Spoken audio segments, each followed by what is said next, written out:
प्रणाम गरे गुरु लामा गुरु केसीतासी दोर्जे गुरुलाई मेरो एकदमै ढोक छ। हजुरले नेपाल स्नेहमा यो प्रेम यो सेवा पठाइसकेकोमा हामी एकदम धेरै खुसी छौं।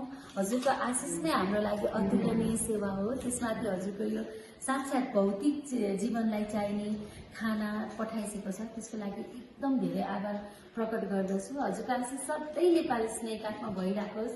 प्रार्थना गर्दा ध्यानमा बस्दा नेपाली स्नेहकाठमा सधैँ राम्रो होस् भनेर प्रार्थना गर्दिसेला। अझै हामीले हैन बाटोमा गइसकेपछि उद्धार गर्छौं, तर बाटोमै नजान दिनको लागि चाहिँ हामीले हस्पिटलको अभियान गराउँछौं। त्यो सफल होस् भनेर प्रार्थना गर्दिसेला गुरु।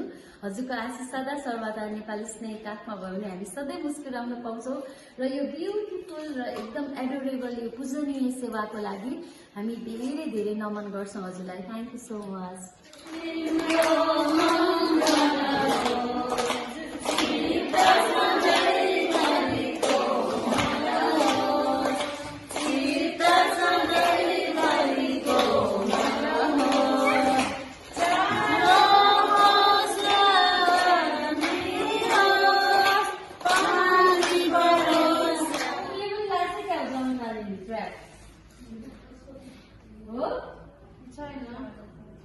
स्ट्याचु भएर हाँसेर बस्छ जेनी, स्ट्याचु भएर बस्छ हो। म्याम यहाँ कतिजना हो जम्मा? जहिले दामी हुन्छ हो किन? कतिजना हुनुहुन्छ यहाँ? हाम्रो हजुर सबै खानी हो, सबै छ है।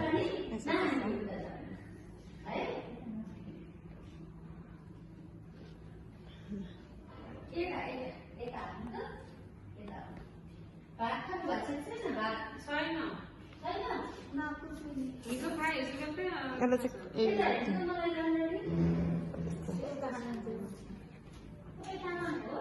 ए उल्टो गाडी छ।